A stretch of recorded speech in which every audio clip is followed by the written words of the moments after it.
जबरदस्तीचं लग्न भाग 4. माया त्या काळ्या गाडीकडे पाहतच राहिली. गाडीचा दरवाजा उघडला आणि तिची आई बाहेर आली. आई, तू इथे? आईने आजूबाजूला पाहिलं आणि घाईने म्हणाली, माया, माझ्यासोबत चल. माया, माझ्यासोबत चल आत्ता. माया म्हणाली, पण मला आधी सगळं सत्य जाणून घ्यायचं आहे. आईने आरवकडे पाहिले. आरव, तिला घेऊन लगेच घरी जा. आरवने विचारलं, काकू, तुम्ही इतक्या घाबरलेल्या का आहेत? आई काही क्षण शांत राहिली. मग तिने मायाच्या हातात एक छोटी चावी दिली. ही तुझ्या बाबांची आहे. माया चावी पाहून म्हणाली, ही कशाची चावी आहे? आईने हळू आवाजात सांगितले, आरवच्या घराच्या जुन्या देवघरात एक गुप्त कप्पा आहे. त्या कप्प्याची ही चावी आहे. आरव आश्चर्याने म्हणाला, माझ्या घरात गुप्त कप्पा? आईने मान हलवली. हो, आणि तिथे तुझ्या बाबांनी असा पुरावा ठेवला होता ज्यामुळे 15 वर्षापूर्वीचा सगळा गैरसमज कायमचा दूर होऊ शकतो. माया म्हणाली, मग आपण आत्ताच घरी जाऊया ना? पण आईने तिचा हात घट्ट पकडला. नाही, आधी एक गोष्ट लक्षात ठेव. माया म्हणाली, काय? आईच्या डोळ्यात भीती होती. त्या कप्प्याबद्दल तुझ्या सासूबाईंनाही माहिती आहे. माया आणि आरव दोघेही स्तब्ध झाले. आरव म्हणाला, आईला माहिती आहे? आईने फक्त एवढंच सांगितलं, हो, आणि मी तुला तिथे जाऊ देणार नाही. माया आणि आरव घरी परतले. देवघरासमोर उभे राहून मायाने ती चावी कुलपात घातली. क्लिक. कप्पा उघडला. आत एक जुना लिफाफा आणि एक फोटो होता. मायाने फोटो हातात घेतला. फोटो पाहतच तिच्या चेहऱ्यावरचा रंग उडाला, कारण त्या फोटोमध्ये तिचे बाबा आणि सुमित्राबाई एकत्र उभे होते. पण हा फोटो 15 वर्षापूर्वीचा नव्हता. तो त्याहूनही जुना होता. मायाच्या हातातला फोटो पाहून तिच्या डोळ्यात प्रश्न उभे राहिले. आई आणि बाबा आणि सुमित्रा आईचा हा फोटो इतका जुना कसा? सुमित्राबाई काहीच बोलल्या नाहीत. आरवने फोटो हातात घेतला आणि मागे पाहिलं. फोटोच्या मागे एक तारीख आणि एक वाक्य लिहिलं होतं, आजपासून 2 कुटुंबाचं नातं कायमचं बदललं. आजपासून 2 कुटुंबाचं नातं कायमचंच बदलणार आहे. आरवने आईकडे पाहिलं. आई, हा फोटो नेमका कशाचा आहे? सुमित्राबाईच्या डोळ्यात अश्रू आले.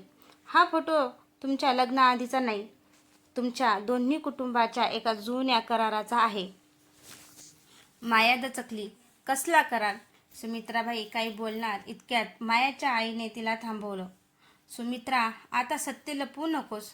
सुमित्राबाई हळू आवाजात म्हणाल्या, तुझ्या बाबांनी आणि माझ्या नवऱ्याने एकमेकांना एक वचन दिलं होतं, त्यांच्या मुलांचं आयुष्य सुरक्षित ठेवायचं. माया म्हणाली, म्हणजे माझं आणि आरवचं लग्न त्याच वचनाचा भाग होता? सुमित्राबाईने मान हलवली. हो, पण त्यामागे अजून एक कारण होतं. आरवने विचारलं, कसलं कारण?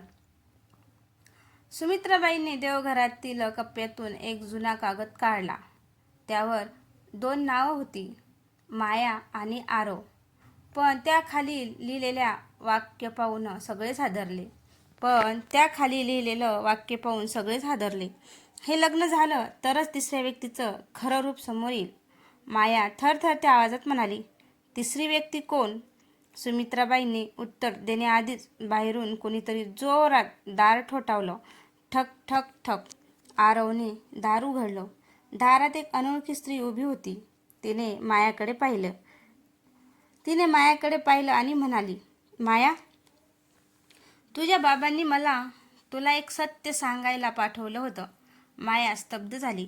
पण ती स्त्री कोण होती आणि तिला मायाच्या बाबांनी काय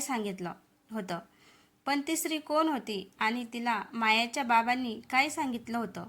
दारात उभी असलेली अनोळखी स्त्री काही क्षण मायाकडे पाहत राहिली. माया घाबरत विचारते, तुम्ही कोण?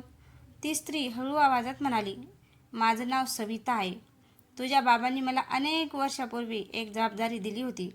माया पुढे झाली. कसली जबाबदारी? सविताने आपल्या पिशवीतून एक जुना लिफाफा काढला. हा लिफाफा तुझ्या बाबांनी माझ्याकडे ठेवला होता. त्यांनी सांगितलं होतं, माया आणि आरवचं लग्न झाल्यावरच हा लिफाफा त्यांना द्यायचा. आरवने आश्चर्याने विचारलं, माझ्या बाबांना याबद्दल माहिती होतं का? माझ्या बाबांना याबद्दल माहिती होतं का? सविताने मान हलवली. हो, तुमच्या दोन्ही बाबांना सगळं माहिती होतं. मायाने लिफाफा उघडला. आत एक पत्र होतं. ती वाचू लागली.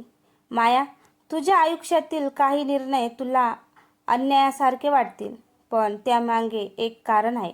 तुझ्या आणि आरवच्या लग्नानंतरच त्या व्यक्तीला सत्य बाहेर येईल अशी भीती वाटेल. माया थांबली. कोणत्या व्यक्तीला? सविता म्हणाली. तुझ्या बाबांचा सर्वात मोठा शत्रू. मायाने पुढचं पान उघडलं. त्यावर एका व्यक्तीचा फोटो होता. फोटो पाहताच आरवच्या चेहऱ्यावर धक्काच उमटला. हा तर, आरव म्हणतो, हा तर. माया त्याच्याकडे पाहते. कोण? आरव हळू आवाजात म्हणाला, हा माणूस माझ्या बाबांच्या मृत्यूपूर्वी शेवटचा त्यांना भेटला होता. सुमित्राबाई अचानक म्हणाल्या, म्हणजे तो पुन्हा आपल्या आयुष्यात परतला आहे. तेवढ्या सविताने आणखी एक कागद मायाच्या हातात दिला. त्यावर लिहिलं होतं, खरं सत्य जाणून घ्यायचं असेल तर उद्या सकाळी जुन्या मंदिरात या. माया आणि आरव एकमेकांकडे पाहू लागले. पण जुन्या मंदिरात त्यांची वाट कोण पाहत होतं? दुसऱ्या दिवशी सकाळी माया आणि आरव जुन्या मंदिरात पोहोचले. मंदिरात कुणीच नव्हतं. मायाने आजूबाजूला पाहिलं. आपल्याला इथे कोण बोलवणार होतं? तेवढ्यात घंटा वाजली. टन. दोघांनी मागे वळून पाहिलं. मंदिराच्या मागच्या बाजूने एक वृद्ध गृहस्थ पुढे आले. त्यांच्या हातात एक जुनी फाईल होती. तुम्ही माया आणि आरव ना? आरवने मान हलवली. वृद्ध गृहस्थाने फाईल मायाच्या हातात दिली. ही तुमच्या बाबांची शेवटची कागदपत्र आहेत. मायाने फाईल उघडली. पहिल्याच पानावर तिच्या बाबांची सही होती. पण पुढचं पान पाहताच तिचे डोळे विस्फारले. हे काय? आरवने कागद घेतला. त्यावर लिहिलं होतं, माझ्यावर झालेला आरोप खोटा आहे. खरा पुरावा माझ्या स्वतःच्या घरात नाही, तर माझ्या मुलीच्या लग्नाशी जोडलेला आहे. माया गोंधळली. माझ्या लग्नाशी? वृद्ध गृहस्थ म्हणाले, हो. तुझ्या बाबांना माहिती होतं की एक दिवस हे लग्न नक्कीच होईल, म्हणून त्यांनी पुरावा अशा ठिकाणी ठेवला जिथे तो फक्त तुम्हा दोघांनाच मिळू शकतो. आरवने विचारलं, कुठे? वृद्ध गृहस्थांनी मंदिरातील एका जुन्या घंटेकडे बोट दाखवलं. त्या घंटेच्या मागे आरवने घंटेजवळ जाऊन पाहिलं. तिथे एक छोटा लाकडी कप्पा होता. त्यातून एक जुना फोटो आणि एक पेनड्राईव्ह मिळाली. मायाने फोटो हातात घेतला. फोटोमध्ये तिचे बाबा, आरवचे बाबा आणि सविता तिघेही एकत्र होते. माया आश्चर्याने म्हणाली, मग सविताला हे सगळं आधीपासूनच माहिती होतं? आरवने पेनड्राईव्हकडे पाहिलं. यात कदाचित सगळ्याच प्रश्नांची उत्तरे असतील. पण पेनड्राईव्ह उघडण्याआधीच मायाच्या फोनवर एक मेसेज आला.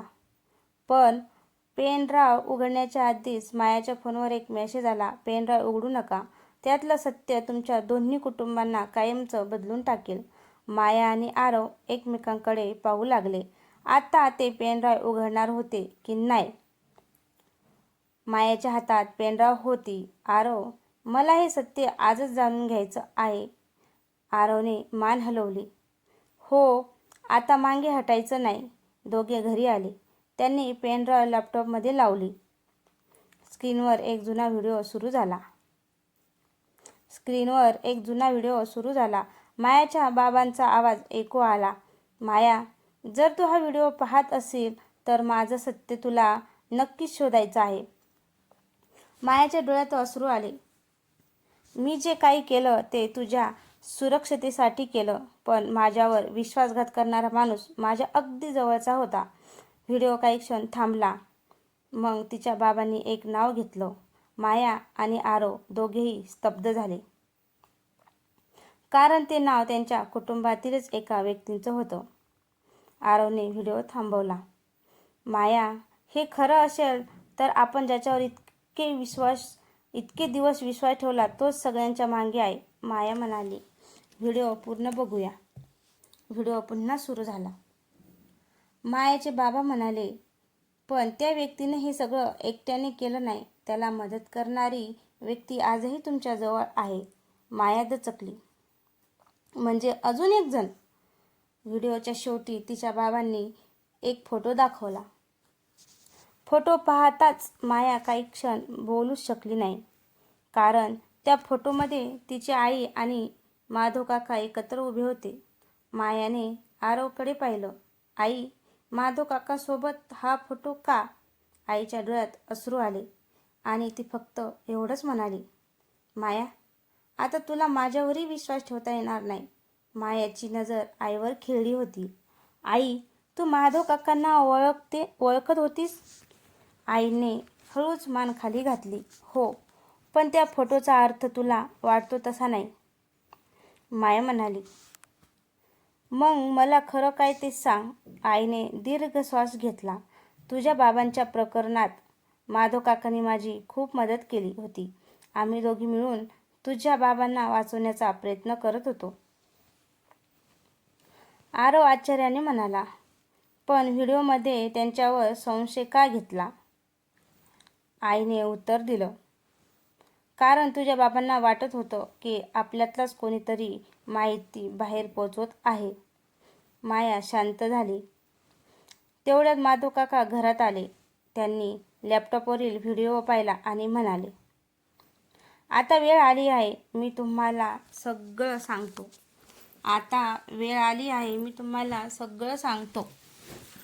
मायाने विचारलं, मग माझ्या बाबांचा खरा शत्रू कोण? मायानं विचारलं, मग माझ्या बाबांचा खरा शत्रू कोण? माधव काकांनी एक जुनी फाईल टेबलावर ठेवली. तुझ्या बाबांनी ज्या व्यक्तीवर सर्वात जास्त विश्वास ठेवला होता त्याच व्यक्तीने त्यांना फसवलं. आरवने फाईल उघडली. त्यात अनेक कागद होते, पण शेवटच्या पानावर एक नाव होतं. माया ते नाव वाचून स्तब्ध झाली, कारण ते नाव तिच्या बाबांच्या जुन्या वकिलांचं होतं. आरव म्हणाला, पण ते तर अनेक वर्षापूर्वी शहर सोडून गेले होते. माधव काका शांतपणे म्हणाले, शहर सोडलं होतं, पण देश नाही. माया म्हणाली, मग ते आता कुठे आहेत? माधव काकांनी एक पत्ता पुढे केला. या शहरात आणि उद्या सकाळी आपण त्यांना भेटणार आहोत. माया पत्ता हातात घेत, पण तिला माहीत नव्हतं त्या भेटीत तिच्या बाबांच्या मृत्यूचं सर्वात मोठं सत्य समोर येणार होतं. दुसऱ्या दिवशी सकाळी माया, आरव आणि माधव काका त्या पत्त्यावर पोहोचले. समोर एक जुनं घर होतं. आरवने दरवाजा ठोठावला. काही वेळाने एक वयस्कर गृहस्थ बाहेर आले. माधव काकांनी विचारलं, आपण देशमुख साहेब का? हे गृहस्थ काही क्षण मायाकडे पाहत राहिले. मग त्यांची नजर तिच्या चेहऱ्यावर स्थिरावली. तू मायाची मुलगी? माया चकित झाली. हो, पण तुम्हाला माझं नाव कसं माहिती? ते शांतपणे म्हणाले, तुझ्या बाबांनी तुझ्याबद्दल मला खूप काही सांगितलं होतं. मायाच्या डोळ्यात अश्रू आले. मग माझ्या बाबांसोबत नेमकं काय झालं होतं? देशमुख साहेबांनी एक जुनी फाईल बाहेर काढली. तुझ्या बाबांनी माझ्याकडे ही फाईल ठेवली होती, पण त्यांनी सांगितलं होतं की ती फक्त त्यांच्या मुलीलाच द्यायची. मायाने फाईल घेतली. पहिल्याच पानावर तिच्या बाबांची सही होती. पुढच्या पानावर काही व्यवहारांच्या नोंदी होत्या. अचानक आरवने एक कागद पाहिला. हे काय आहे? देशमुख साहेब म्हणाले, ही त्या व्यवहाराची मूळ कागदपत्र आहेत. यावरून तुझ्या बाबावर झालेला आरोप खोटा असल्याचं सिद्ध होऊ शकतं. मायाच्या डोळ्यात आशा चमकली. मग एवढी वर्षे हे सत्य लपवलं का? देशमुख साहेबांनी गंभीर आवाजात उत्तर दिलं, कारण ज्याने तुझ्या बाबांना फसवलं त्याला या कागदपत्राचा पत्ता लागला तर तो पुन्हा तुमच्या कुटुंबापर्यंत पोहोचेल. तेवढ्यात बाहेर गाडीचा आवाज आला. आरव खिडकीजवळ गेला. माया, बाहेर कुणीतरी आलंय. माया खिडकीतून बाहेर पाहिली आणि तिला धक्काच बसतो. गाडीत बसलेली व्यक्ती म्हणजे तिची सासू सुमित्राबाई होती. माया कुजबुजली. आई इथे का आली? माया खिडकीतून बाहेर पाहत होती. सुमित्रा आई इथे का आल्या? आरवही गोंधळला. सुमित्राबाई घरात आल्या आणि थेट देशमुख साहेबांसमोर उभ्या राहिल्या. इतकी वर्षे सत्य लपवलं, पण आता वेळ आली आहे. मायाने विचारलं, कसलं सत्य? सुमित्राबाईने तिच्याकडे पाहिलं. तुझ्या बाबावर झालेला आरोप खोटा होता, पण तो आरोप कोणी केला हे मला त्यावेळी माहिती नव्हतं. माया हादरली. मग तुम्ही मला आधी का नाही सांगितलं? सुमित्राबाईच्या डोळ्यात अश्रू आले. कारण त्या व्यक्तीने मला धमकी दिली होती की मी सत्य सांगितलं तर तुझ्या जीवाला धोका निर्माण होईल. आरव पुढे आला. आई कोण होता तो? सुमित्राबाईंनी काही क्षण डोळे मिटले. मग त्यांनी एक नाव घेतलं. तुझ्या बाबांचा जुना व्यावसायिक भागीदार. देशमुख साहेब म्हणाले, पण तो आता कुठे आहे हे कुणालाच माहिती नाही. तेवढ्यात माधव काकांनी फाईलमधला एक कागद उचलला. थांबा, इथे त्यांचा नवीन पत्ता आहे. सगळे कागदाकडे पाहू लागले. पत्ता पाहून आरवच्या चेहऱ्यावर आश्चर्य उमटलं. हा पत्ता तर माया म्हणाली. कुठे आहे? आरवने हळू आवाजात उत्तर दिलं, आपल्या घरापासून फक्त 2 किलोमीटरवर आहे. माया स्तब्ध झाली. तेवढ्यात सुमित्राबाईच्या फोनवर एक मेसेज आला. तुम्ही सत्याच्या खूप जवळ आला आहात. आता पुढचा निर्णय मायाने घ्यायचा आहे. माया फोनकडे पाहत राहिली. पुढचा निर्णय कोणता होता? मायाने सुमित्राबाईच्या फोनवर आलेला मेसेज वाचला. पुढचा निर्णय मायाने घ्यायचा आहे. माया काही क्षण शांत राहिली. मग ती ठाम आवाजात म्हणाली, मी पळून जाणार नाही. माझ्या बाबावर खोटा आरोप का झाला हे मला जाणून घ्यायचं आहे. आरव तिच्या बाजूला उभा राहिला. मी तुझ्यासोबत आहे. देशमुख साहेबांनी फाईलमधला पत्ता पुन्हा पाहिला. त्या माणसाला भेटण्याआधी एक गोष्ट लक्षात ठेवा. तो खूप हुशार आहे. त्याच्याकडे पुरावे असतील, पण तो सहज सत्य मान्य करणार नाही. माया म्हणाली, मला फक्त सत्य हवं आहे. सगळे त्या पत्त्यावर पोहोचले. समोर एक मोठं जुनं घर होतं. दारावर कुलूप होतं. माधव काकांनी आजूबाजूला पाहिलं. घर रिकामं दिसतंय. तेवढ्यात आरवला दाराजवळ एक लिफाफा दिसला. त्या लिफाफ्यावर लिहिलं होतं, मायासाठी. मायाने लिफाफा उघडला. आत एक फोटो आणि एक छोटी चिठ्ठी होती. चिठ्ठीवर लिहिलं होतं, तुझ्या बाबांच्या सत्यांचा शेवटचा पुरावा माझ्याकडे नाही, तो तुझ्या घरातच आहे. माया चकित झाली. पुन्हा आपल्या घरात. आरवने फोटो पाहिला. फोटोमध्ये त्यांच्या घरातील जुनं देवघर दिसत होतं.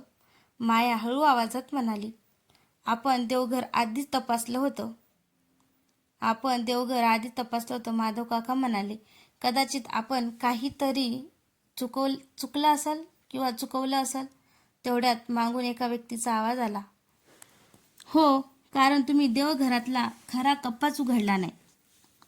सगळे वळले. समोर एक अनोळखी व्यक्ती उभी होती. ती म्हणाली, आता मी तुम्हाला तो कप्पा कुठे आहे ते दाखवतो.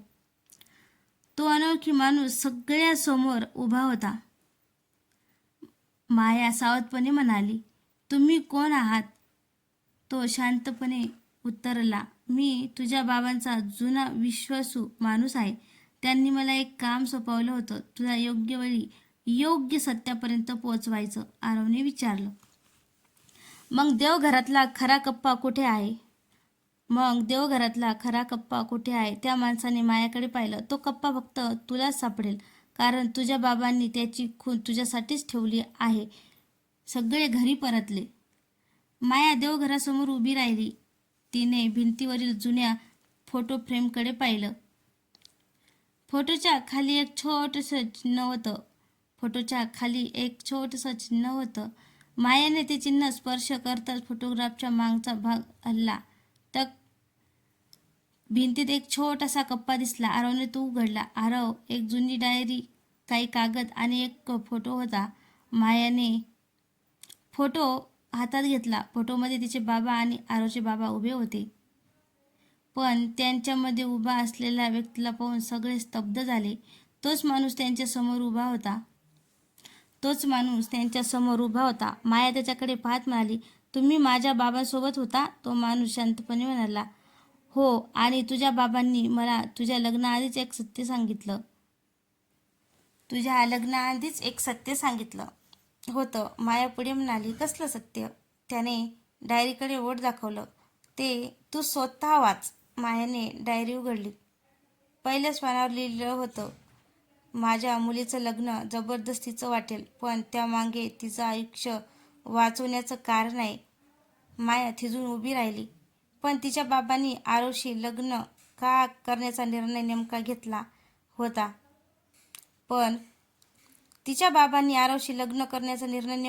घेतला होता? तर मित्रांनो, तुम्हाला हा भाग कसा वाटला? भाग आवडल्यास कमेंटमध्ये नक्की सांगा. चॅनलवर नवीन असेल तर चॅनलला सबस्क्राईब करा, जेणेकरून माझ्या येणाऱ्या प्रत्येक